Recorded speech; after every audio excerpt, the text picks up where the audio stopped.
reformers charged the objects of reform, the conventional objects of reform, with the task of reforming the nation by assuming the moral duties of citizens and Christians. Their duty was to rally Americans for reform endeavors without distinction of caste or complexion. Some argue that to understand the evolution of the initial conventions, these 1830 conventions, and questions about race that shaped the deliberations there and later, it's essential to consider the reform ideas and debates that marked these gap years, the 6 years when the Moral Reform Society was functioning. These years can't be fully understood without contending with William Whipper, who was the major architect and spokesperson for these conventions. There's controversy surrounding the Reform Society stand began in earnest the following year. It began over another proposal that grew out of the 1834 convention, that is, about proceeding with reform endeavors without regard for color or caste.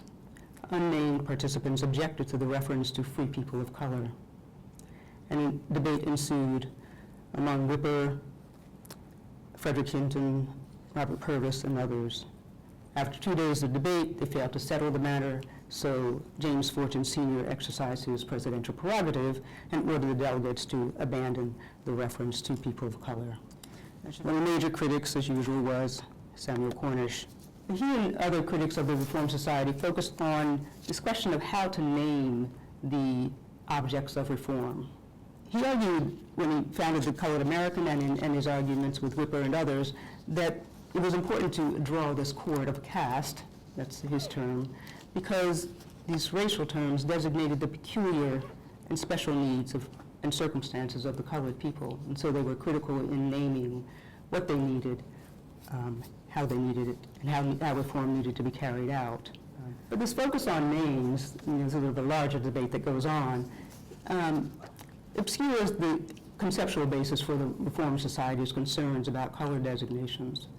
They're not concerned about how to accurately name their objects of reform.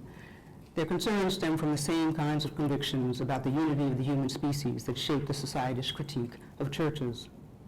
In short, a common origin determined human relations, and so it fixed the boundaries of obligation. Racial and color designations were incompatible with reform endeavors because they were flawed notions of human difference that distorted conceptions of obligations for American reformers, churched and unchurched, since most of my guys are not churchmen. So what's at stake for these reformers is how to calibrate initiatives that correspond in a way that makes them compatible with the nature of humanity. Skin complexion and color designations were of no moral consequence. They neither created nor defined obligations.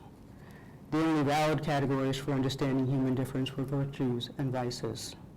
So deploying those categories gave credence to invalid notions of difference and inequality, and it was the duty of reformers to reject them.